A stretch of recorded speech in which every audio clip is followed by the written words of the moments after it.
Regarding sad events,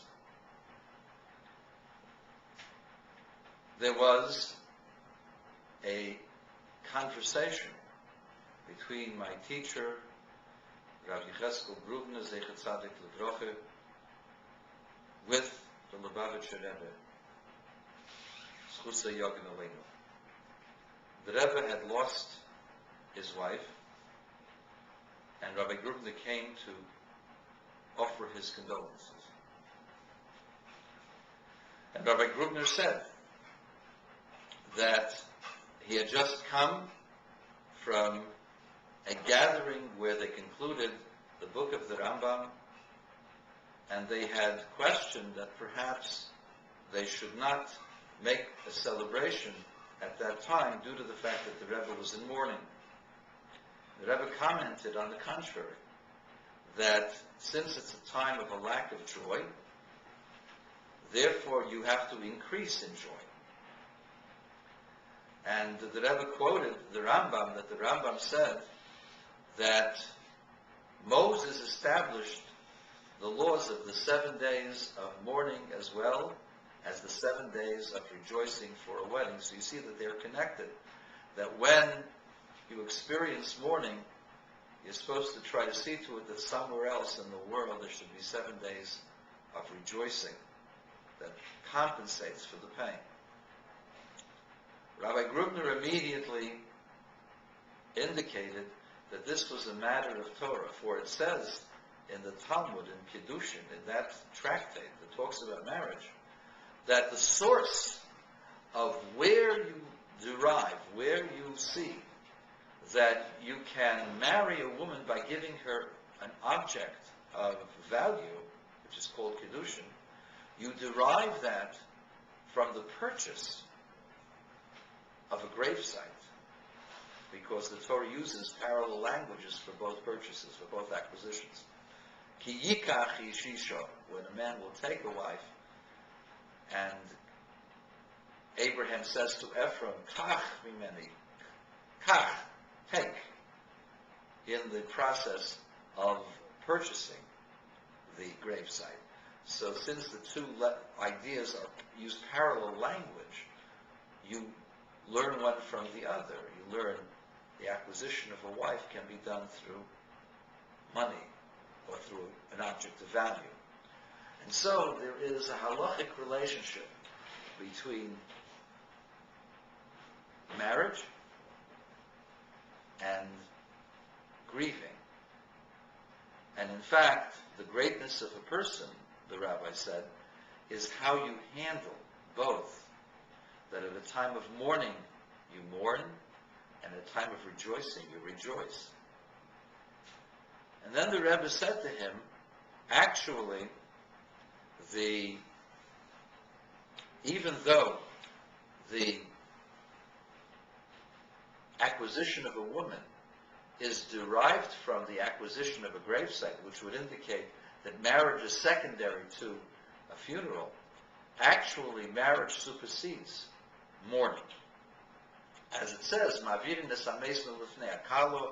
you remove you put the funeral aside to let the kala pass. If the two are headed in the same direction, you move the procession of the funeral away from the bride, so that the bride continue on unimpeded, because the celebration for a bride is greater than the procedure, the process of going for a funeral. And furthermore, the Rebbe said, not only is it secondary, but even in the future, when the dead shall be resurrected, first there will be marriage, and then there will be the consolation of the dead, the condolences, because first comes Mashiach, and after Mashiach, there will be the building of the Beis HaMikdash, the Holy Temple, in God's presence will rest among Israel, which this is the marriage between God and Israel, and God and the whole world. And only then will there be the resurrection of the dead, after the coming of Mashiach and the building of the temple. So you see that even in the future, the resurrection of the dead is secondary, to the idea of marriage, which is between God and Israel. Now, this seemingly innocuous discussion actually comes in 3 stages. Number 1 stage is that there's a similarity. It's called information. There's a similarity between mourning and rejoicing. Mourning is for 7 days, rejoicing is for 7 days. Both were established by Moses. Furthermore, there's a halachic interrelationship, that one is connected to the other, that a person must understand that just as it is obligatory to mourn a good person, one is obligated to rejoice when a person gets married. And so the two are interrelated. We learn one from the other because it's easy to cry over someone who's gone. It's a lot harder to rejoice and be happy for that person. But the Torah wants us to cry when it's necessary to cry, and to be happy when it's necessary to be happy for the other person. And therefore they are interrelated. And on the 3rd and most profound level, ultimately there will be the consolation, the condolence from God for the dead. The ultimate condolence is that the dead shall rise again. There will be Tchiyas HaMesim. And the resurrection of the dead actually comes through marriage, the marriage of God with Israel, the marriage of God in the Holy Temple, the presence of God coming back into this world is what will cause the resurrection. Because when God is around, there is no more death. And so the marriage brings the resurrection of the dead.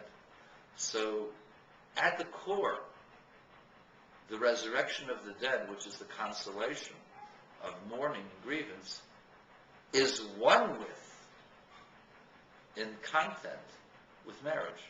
Because what marriage brings, what does marriage bring? Marriage brings the Shekhinah, the presence of God into this world, which this is the cause that ultimately raises the dead. And so, they're not 2 separate items. They really, at the core, are one.